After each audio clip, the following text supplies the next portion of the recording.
한국직업방송과 연합뉴스TV가 함께 만드는 취업 전문 뉴스 투데이 고용플러스입니다. 최저임금 인상 여파가 물가 인상뿐만 아니라 영업시간 단축으로도 번졌습니다. 24시간 영업을 하던 편의점, 패스트푸드 등이 인건비를 줄이기 위해 영업시간을 줄이는 건데요. 영업 중에 휴식 시간을 두는 음식점도 늘었습니다. 정선미 기자입니다. 최저임금 인상 이후 패스트푸드 업체들이 24시간 운영을 포기하고 있습니다. 맥도날드는 최근 3개월간 24시간 영업을 중단한 매장이 10곳에 달하고 버거킹과 롯데리아도 비슷한 상황입니다. 제 뒤에 보이는 버거킹은 24시간 영업하던 곳이었는데요. 최근 자정부터 오전 9시까지는 영업하지 않는 것으로 바뀌었습니다. 이마트 등 대형마트도 영업시간을 밤 12시까지 해서 밤 11시까지로 축소하고 심야 영업을 중단하는 편의점도 늘고 있습니다. 이마트 24의 경우 신규 가맹점 중 24시간 영업을 선택하는 경우가 지난해 8월 28%에서 점차 줄어 지난달에는 8%대까지 내려갔습니다. 주유수당을 합치고 4대 보험료를 합치면 현재 점주인들이 내셔야 될 임금이 시간당 10,000원 정도 돼요. 그 매출은 줄어드는데 인건비 부담이 커지니까. 음식점도 인건비를 줄이기 위해 휴식 시간을 만들었습니다. 근로시간 8시간에 대한 어떤 부담감 때문에 5인 이상 상업장들은 약간 그 브레이크 타임을 많이 준다고 하더라고요. 아침에 약간 늦게 나오고 점심에 한 2시간 주고. 최저임금 인상의 여파로 외식 유통업의 영업 모습까지 바뀌고 있습니다. 연합뉴스TV 정선미입니다. 지난 2월 서울 아산병원에서 입사 5개월밖에 안 된 간호사가 스스로 목숨을 끊으며 이른바 태움이 큰 논란거리가 됐죠. 선임 간호사가 신입 간호사를 가르친다며 부당하게 괴롭히는 것도 결국은 인력 부족이 근본 원인인 만큼 정부가 간호사를 4년여간 6만 명 늘린다는 계획을 내놨습니다. 이준음 기자입니다. 울었다고 6시간 동안 벽을 보고 서 있게 했다. 신발 소리가 커서 혼났다. 현직 간호사들이 말하는 태움 사례입니다. 왜곡된 직업 문화 탓도 있지만 열악한 근무 여건이 근본 원인이란 지적이 많았습니다. 사람이 없어 일에 시달리다 보니 조그만 실수도 용납하기 어려워져 태움이 생겼고 이를 견디다 못한 신입 간호사는 병원을 떠나는 악순환이 계속된다는 겁니다. 이 문제를 풀기 위해 정부가 간호사 인력을 대폭 늘리기로 했습니다. 간호대학 입학 정원을 늘리고 쉬는 간호사의 재취업을 독려해 2022년까지 간호사 인력을 지금보다 6만 2천 명 더 늘리겠다는 겁니다. 간호 서비스에 대한 건강보험 수가를 인건비에 쓰고 야간 근무에 추가 수당을 지급하는 등 처우를 개선해 이를 뒷받침하기로 했습니다. 병원들도 당장 인건비 부담은 있지만 지금도 간호 인력이 12만 명이나 부족한 만큼 대체로 환영하는 분위기입니다. 대신 병원들은 신입 간호사가 들어오면 교육 전담 간호사를 배치하고 3개월 이상 교육 기간을 보장하는 등 태움 예방에 나서야 합니다. 정부는 또 인권 침해 가해자는 면허 정지 등 처벌을 받도록 의료법을 개정하고 신고와 상담을 할 수 있는 인권센터도 새로 만듭니다. 또 지역별로 간호사 수 차이가 큰 만큼 취약지역 의무 근무를 전제로 한 간호대학 장학제도나 지역인재 특별 전형도 추진할 계획입니다. 연합뉴스TV 이준음입니다. 금호타이어가 지금 해외 매각과 법정 관리 갈림길에 놓여 있습니다. 주채권은행 산업은행 회장이 매각에 반대하는 노조 집행부와 만났지만 소득은 없었는데요. 산은은 이달 말까지 노조가 해외 매각에 동의하지 않으면 법정 관리가 불가피함을 재차 확인했습니다. 정주희 기자입니다. 회사를 살리려면 해외 매각 외엔 답이 없음을 강조해온 산업은행과 매각에 강력히 반대해온 노조가 만났지만 소득은 없었습니다.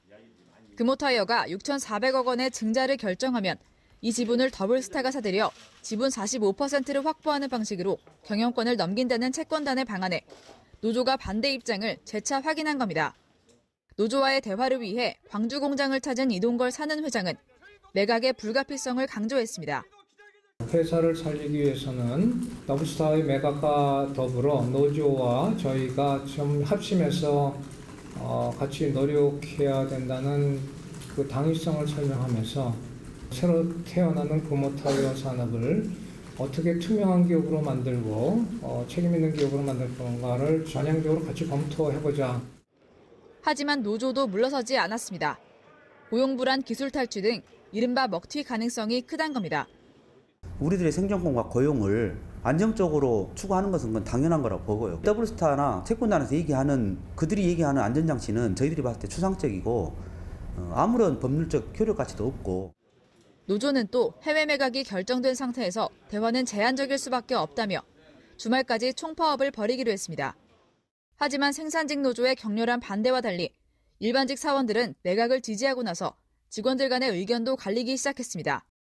산업은행은 이달 말까지 금호타이어 노조가 해외 매각에 동의하지 않을 경우 금호타이어에 대한 법정 관리에 들어갈 계획입니다. 연합뉴스TV 정주입니다. 국민건강보험공단이 올해 상반기 직원 500여 명을 신규 채용합니다. 채용 분야별 채용 인원은 행정직 219명, 건강직 90명, 요양직 120명 등 총 438명으로 일반 공개 경쟁을 통해 선발합니다. 또 장애인과 국가유공자를 대상으로 한국장애인고용공단과 국가보훈처의 추천을 받아 사회 형평적 특별 채용도 진행합니다. 채용은 직무 능력 중심으로 블라인드 방식으로 이뤄지고 20일부터 다음 달 3일까지 원서 접수를 받습니다. 공단은 합격자를 5월 3일에 발표하며 6월 25일 이후 두 차례에 걸쳐 이들을 수습 임용할 예정입니다. 국내 100대 기업의 직원 평균 연봉이 5,400만 원 수준인 것으로 조사됐습니다. 취업 포털 잡코리아가 시가총액 상위 100대 기업 중 최근 분기 보고서를 공개한 81곳의 직원 현황을 분석한 결과 이들 기업 직원의 평균 근속 연수는 11년이었고 평균 급여는 5,453만 원이었습니다. 직원 1인당 평균 급여액은 SK이노베이션이 9,300만 원으로 가장 많았고 메리츠 종금증권과 S-오일, SK텔레콤 순으로 파악됐습니다. 근속연수는 기아차가 20.3년으로 가장 길었고 KT와 포스코가 뒤를 이었습니다. 한국 GM노사가 군산공장 폐쇄 결정 이후 여러 차례 협상에서 입장차를 확인했지만 20일 다시 만납니다. 앞서 노조 측은 임금 인상 동결과 성과급 삭감에는 동의했는데요. 복지후생비 삭감에 대해선 부정적인 것으로 알려져 이번 협상도 난항이 예상됩니다. 곽준영 기자입니다. 한국 GM노사가 21일 오후 2시부터 인천 부평공장에서 5번째 2018년도 임금 및 단체 협약을 진행합니다. 이번 협상에서 최대 쟁점은 추가적인 인건비 삭감을 두고 노사 양측이 입장차를 좁힐 수 있는지 여부입니다. 앞서 노조 측은 금속노조가 내린 5.3% 기본급 인상 지침 대신 한국 GM 측이 제시한 임금 동결과 성과급 삭감안에 동의했습니다. 하지만 한국 GM은 여전히 복지후생비 등 추가적인 삭감이 필요하다는 입장을 보이고 있습니다. 현재 노동자들에게 연간 투입되는 비급여성 복지후생 비용 3천억 원을 절반가량으로 줄여야 경영 정상화를 위한 흑자 구조가 될 수 있다는 게 회사 측 설명입니다. 업계에선 이 계획이 무산될 경우 직영 AS센터 구조 조정에 나설 것이라는 관측이 나옵니다. 본사 차입금을 주식으로 바꿔 배분하라는 노조의 요구에 사측이 어떤 반응을 보일지도 주목됩니다. 노조는 3조 원의 차입금을 주식으로 전환한 후 직원들에게 1인당 3천만 원어치씩 나눠줄 것을 요구했는데 사실상 경영에 참여하겠다는 뜻의 해석도 나옵니다. 이 밖에 노조는 만 60세인 직원 정년을 65세로 늘리는 등 고용 안정에 대해서도 요구할 예정인데 이에 사측이 어떤 방안을 내놓을지 주목됩니다. 연합뉴스TV 곽준영입니다. 정부 조사 결과 강원랜드 채용 비리가 모두 사실로 드러났습니다. 2013년 청탁 명단으로 관리된 합격자 중 절반가량은 최종 합격은커녕 마지막 전형까지 올라오지도 못할 점수였던 것으로 확인됐습니다. 정부는 이달 말까지 부정 합격자 226명을 모두 퇴출시킬 계획입니다. 김보윤 기자입니다. 2013년 하이원 교육생 합격자 225명과 워터월드 경력직 1명은 점수 조작으로 채용됐습니다. 특히 하이원 부정 합격자에 대한 점수 조작은 1차 서류 전형부터 이루어졌습니다. 서류평가위원은 청탁 여부가 표시된 응시자 현황 자료를 넘겨받아 청탁 응시자에게는 자기소개서 점수를 높게 줬습니다.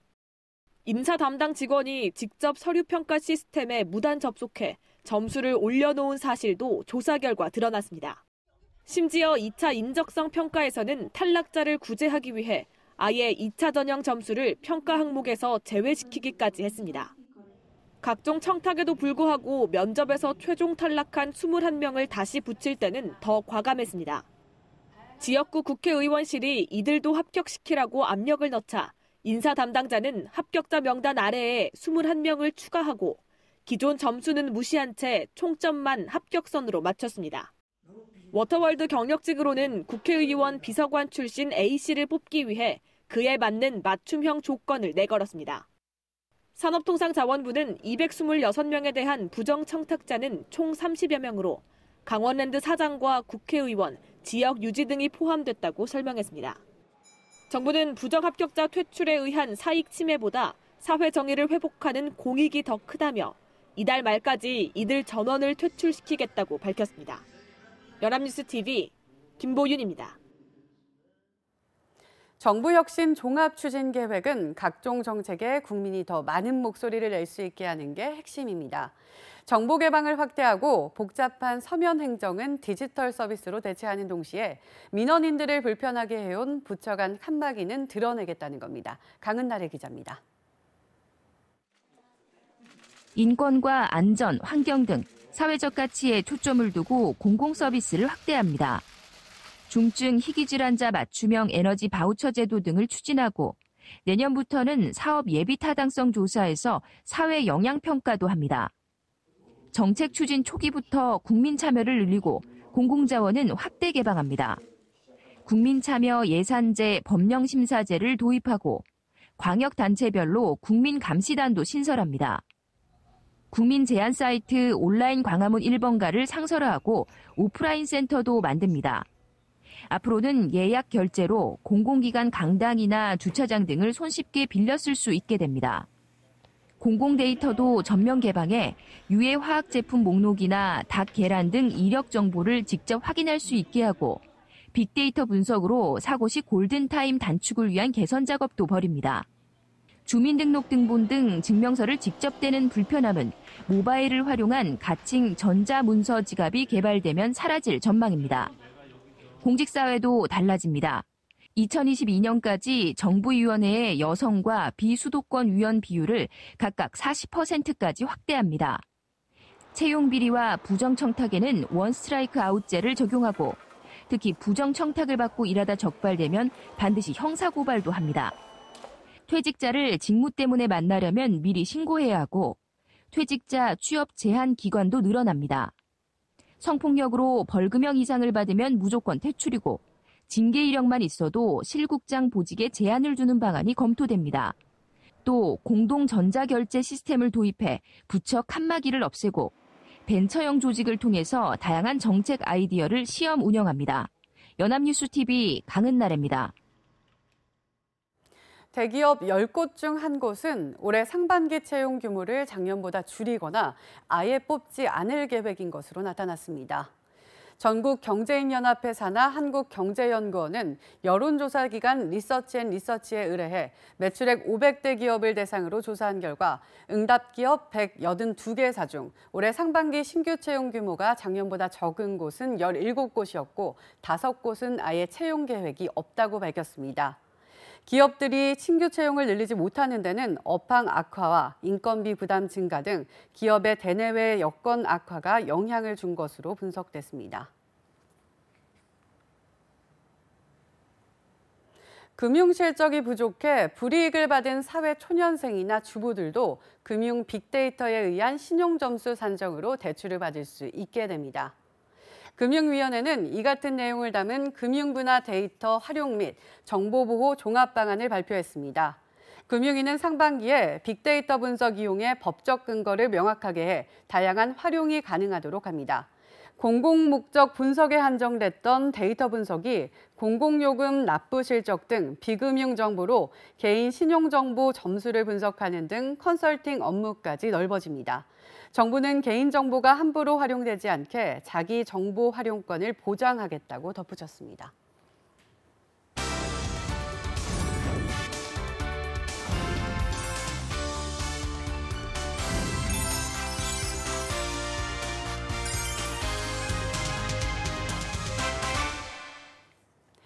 대한민국 50만 구직자의 일자리 현황을 데이터로 풀어봅니다. 투데이 데이터 뉴스 시간, 안채홍 아나운서 안녕하세요. 안녕하세요. 데이터 뉴스 시간입니다. 취업난이 계속되면서 지난달에는 역대 최악의 취업 빙하기가 찾아왔다고 합니다. 오늘 데이터 뉴스에서 알아보겠습니다. 네, 정부가 일자리 정책에 공을 들이고 있지만 여전히 취업난은 계속되고 있나 봐요. 역대 최악이라면 어느 정도 수준인 건가요? 네, 통계청이 발표한 2월 고용 동향에 따르면 지난달 취업자 수는 2,608만 3천 명으로 지난해 같은 달 대비 10만 4천 명이 늘었다고 하는데요. 이는 2010년 1월에 취업자 수가 1만 명이 감소한 후 8년 1개월 만에 최저치를 기록한 수준이라고 합니다. 와, 10만 명이면 정말 적은 수치 아닌가요? 지난해에도 취업자 수 증가폭이 이 정도는 아니었는데 말이죠. 네, 그렇습니다. 취업자 수 증가폭은 2016년 하반기부터 매월 20만에서 30만 명 규모를 유지했는데요. 지난해 9월엔 31만 4천 명을 기록하며 정점을 찍은 뒤 다시 3개월 연속 20만 명대를 기록하다가 지난 1월 33만 4천 명으로 넉 달 만에 다시 30만 명대로 올라서며 취업 호황의 기대감을 안겼죠. 하지만 결국 한 달 만에 10만 명대로 주저앉은 겁니다. 그렇군요. 기대감이 컸던 만큼 여파도 클 것 같은데요. 그만큼 고용률도 높지 않았겠어요. 네, 그렇습니다. 통계청이 발표한 2월의 총 고용률은 59.2%였는데요. OECD의 비교 기준인 15세에서 64세 고용률 역시 지난해보다 불과 0.1% 상승한 65.8% 수준이었다고 합니다. 그래도 지금까지는 제조업은 늘 일자리 호황이었잖아요. 제조업의 경우도 마찬가지였나요? 네, 그렇습니다. 역시 빙하기는 제조업종에도 찾아왔습니다. 고용의 가장 많은 비중을 차지하는 제조업 일자리의 경우 지난해 같은 달과 비교해 취업자 수가 불과 0.3%인 14,000명 증가한 것이 전부였는데요. 조선업의 구조조정 여파에 한국 GM 사태로 인해 협력업체 채용이 줄었기 때문인 것으로 분석됩니다. 한국 GM의 여파는 도소매업에도 영향을 끼쳐 취업자 수가 1월에 비해 9만 2천 명이 줄어들어 제조업과 도소매업의 고용 한파도 큰 영향을 끼친 것으로 나타났습니다. 네, GM과 조선업의 구조조정 여파가 다양한 업종에 영향을 끼쳤군요. 네, 그렇습니다. 게다가 지난달은 기상이변으로 강한 한파와 폭설이 유난히 자주 찾아왔는데요. 이 한파가 농림과 어업, 또 건설업에도 영향을 미쳤다고 합니다. 작업에 차질이 생기면서 취업자 수 증가폭이 줄어든 건데요. 또 중국인 관광객의 방문 역시 지난해 6월 이후 감소세를 면치 못하며 숙박 음식업 취업자 수 역시 2만 2천 명이 감소했다고 합니다. 통계청은 취업자 수 증가폭이 감소한 이유에 대해 제조업과 농림업 취업자 수 증가가 둔화한 것이 가장 큰 요인이었다며 기저 효과도 있었다며 2월 기온이 크게 하락하면서 경제활동이 전체적으로 위축된 경향이 있었다고 밝혔습니다. 그렇군요. 또 지금이 최저임금 인상의 초기 단계라 이에 대한 여파도 있지 않았을까요? 네, 이에 대해 통계청은 고용 상황이 나아지지 않는 데는 다양한 요인이 작용해 최저임금 영향을 파악하기는 어렵다고 밝혔는데요. 최저임금의 영향이라면 고용원이 있는 자영업자의 소득이 줄어야 하는데 지난달에는 고용원이 없는 자영업자가 감소했기 때문에 최저임금은 큰 요인이 되지 않았을 거라는 겁니다. 하지만 일각에서는 최저임금 인상에 영향을 받는 도소매업, 숙박, 또 음식업 등의 취업자도 큰 폭으로 줄어들었기 때문에 최저임금의 영향도 무시할 수는 없다고 이야기하고 있는 상황입니다. 그렇군요. 취업률 증가폭이 이 정도였으면 실업률 역시 올랐을 것 같아서 걱정인데요. 네, 지난달 만 15세에서 29세 청년층의 실업률을 살펴보면 실업률은 9.8%로 지난해 같은 달과 비교해서 2.5% 하락한 수준이었다고 합니다. 그럼 실업률은 개선된 거라고 할 수 있겠네요? 네, 수치만 보면 그렇다고 할 수 있습니다. 그런데 2월 실업률의 변수를 생각해서 판단해야 하는데요. 바로 9급 공무원 시험이 그 변수입니다. 통상적으로 9급 공무원 시험은 2월 초에 실시돼 왔는데요. 올해는 고용 동향 조사 기간 이후인 2월 말로 시기를 옮겼다고 합니다. 공무원 시험생은 원서를 넣는 순간 실업자로 분류되는데요. 올해는 원서 접수자가 13만 명가량이었기 때문에 이를 포함하면 청년 실업률은 12.4%까지 올랐다고 생각할 수 있습니다. 이는 실업률이 12.3%나 오르며 역대 최악의 실업률로 평가받는 지난 2월보다 더 나빠진 수치인데요. 이 같은 최악의 고용 한파와 실업률에 정부는 지난 15일 청년 일자리 대책의 총력 집행을 위해 추가 경정 예산을 편성하기로 했지만 보다 근본적인 대책 마련이 필요하다는 지적이 나오고 있습니다. 그렇군요. 지난 2월은 여러 가지 악재가 한꺼번에 몰렸던 만큼 고용 한파에도 큰 영향을 끼친 것 같습니다. 부디 3월은 따뜻해진 날씨만큼이나 고용 동향에도 온기가 찾아오길 바라겠습니다. 지금까지 데이터 뉴스 안채홍 아나운서였습니다. 고맙습니다. 고맙습니다. 지금까지 투데이 고용 플러스였습니다. 오늘 저희가 준비한 내용은 여기까지입니다. 함께해 주신 여러분 고맙습니다.